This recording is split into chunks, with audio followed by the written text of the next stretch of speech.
in the first round today. Ralph crashed.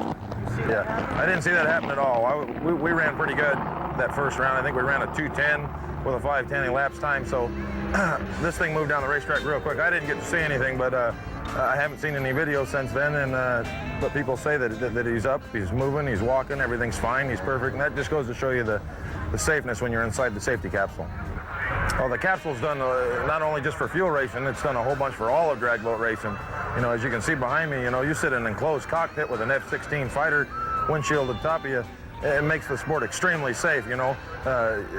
You could see crashes. We've had crashes this year. The guys get out and walk away, you know. You're not seeing no fatalities, no major injuries whatsoever. And, you know, when you can have a sport like that where nobody's getting hurt, that's just spectacular.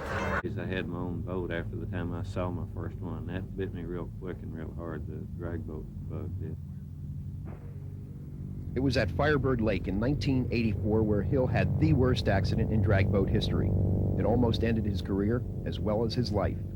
Hitting the water at over 200 miles an hour, he was severely injured from head to toe, with the most serious injuries to his eyes. It happened so fast, the cause remains a mystery.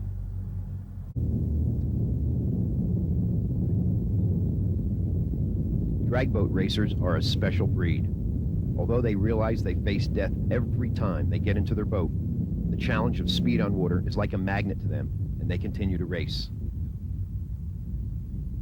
Fatalities are frequent in drag boat racing. Eddie has seen at least 25 of his friends die in crashes. I can't even take credit for having enough sense to want to quit after that.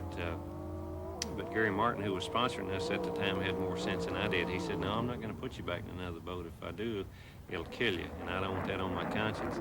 And I finally realized, after being out of the boat long enough to back up and take a little more objective look at it, that he was probably right. We had been talking about getting back on the asphalt for a couple, 3 years anyway, and wanting to do that. So it made a convenient time to make the switch, really, because we were out of boats and out of boat hardware.